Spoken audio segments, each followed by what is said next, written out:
Hey beautiful people, welcome to today's video. We are looking at Stormbringer issue 4. It's a paint issue.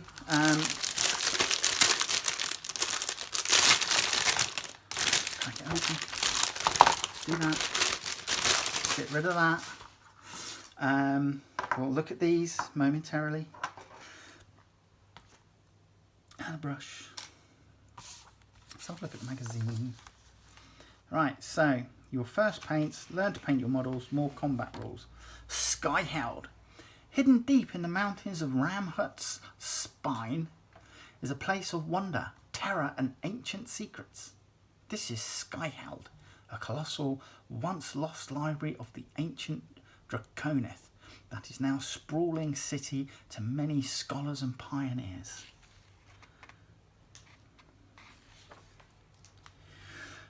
Iron Thanes. The Iron Thanes are persistent predators who use the weather as a weapon. They defend Skyheld from invaders by luring them into high mountains, raging blizzards and treacherous ice fields. Only when the enemy is exhausted and half frozen do the Iron Thanes attack. They fall upon their enemy in a hail of furious strikes and storm-charged arrows before fading into the icy mist. Oh, the fungal threat. What's this like? It seems to me like it's an over-exuberant foot rot or something. Many dark forces covet the knowledge found in the heart of Skyheld. Among the most determined are the gloomspite gits of the hollow skulls. These grots believe idiocy is a virtue and all knowledge must be destroyed so the realms can become a place of mindless violence. They burrow beneath Skyheld to destroy its precious scrolls. How to paint. Setting up your painting area. So, yeah, there you go. It's suggesting that you use a palette pad and a water pot, you know, Citadel brushes, paper towels, your Warhammer models, blah, blah, blah. Paint area essentials, water pot, paint palettes, paint brushes and texture brushes. So we've got a starter brush, base brush, dry brush, layer brush and a texture spreading tool. And I think these are the ones that we're actually going to get with the series. Stormcast Eternals and Crew Boys. In this painting guide you will start using the Citadel paint system to paint the models you have received so far. You'll do this by undercoating your models, which will provide a good base to paint the rest of your colours over later. So in this issue and in Premium, they have suggested doing 3 thin base coats, just using the paint slightly watered down neat from the pot, and then doing all your painting from there. Now, I wonder why they've done this. I wonder if it's because within the UK, obviously kids aren't allowed to purchase aerosol sprays because of stupid fucking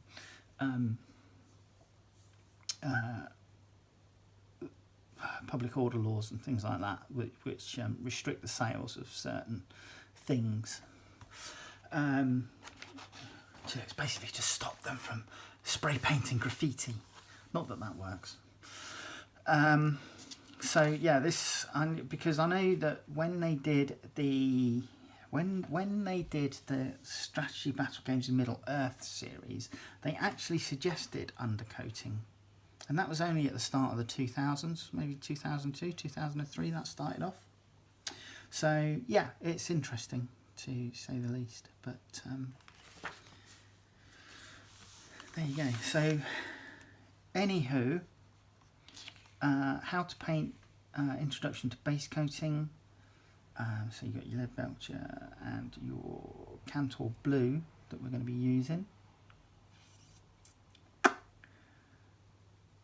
on the other parts of the weapons, and this is what our Vindictors are going to be looking at, and then obviously the Cruel Boys and what they will look like by the end. Rend and damage. Every weapon in the Mortal Realms is different. A blunt crushing maul can cause enough damage to slay even a mighty warrior in a single blow, while an enchanted blade may excel in slicing through armour. To represent this, every weapon in Warhammer Age of Sigmar has a rend characteristic and a damage characteristic. Okay. So there we go, more rules. Unleashed Fury. So this is playthrough number 4. Again, we're using our mat with the cup rings on it. And then you have the example playthrough.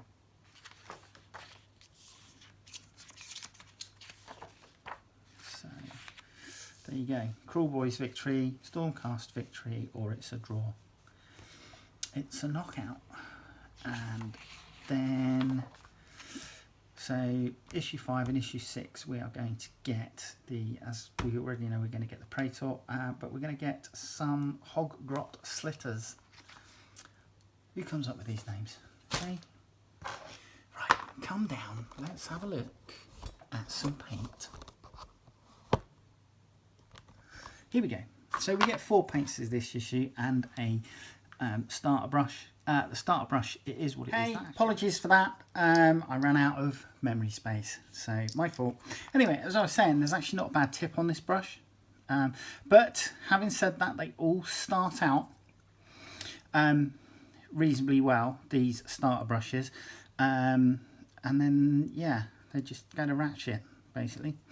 But it is what it is, you know. And to be honest, for putting base coats down after you've primed your mini, they're fine, you know. We have Cantor Blue, which I haven't had this one before. So this is, I'm assuming this is darker than Macragge Blue. So yeah, so this is Macragge Blue and this is Cantor Blue. So you can see that it is darker. This is for the colour scheme for our Sigmarines, the Stormcast Eternals and the Vindictors and that.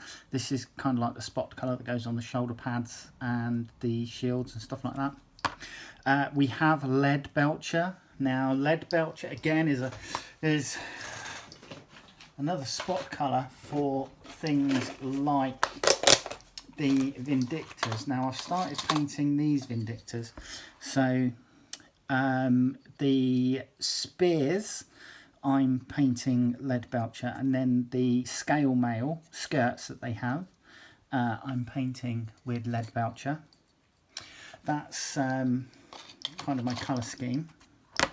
Retributor armour, obviously, which is a much brighter gold than Balthazar gold. So let's dig out some Balthazar gold.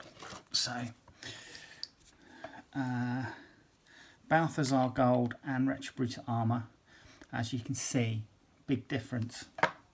But I've used Retributor armour on these, and it's fine. It's a lovely gold. It is a lovely gold. And I'm currently in the process of painting up Guilliman from the Imperium magazine, and I've put down Balthazar gold. So as you can see, hopefully you can see the colour difference between the two. If you look at Guilliman's shoulder pad here, and then obviously the back plate for the armour on this Vindictor, you can see the difference. But I'll probably use the Retributor armour to highlight the Balthazar gold. And then we have this Uruk flesh. It's not my favourite green. I'm gonna be completely honest. For my orcs, I base them in Caliban green. Then, if I can find it, where's it gone? I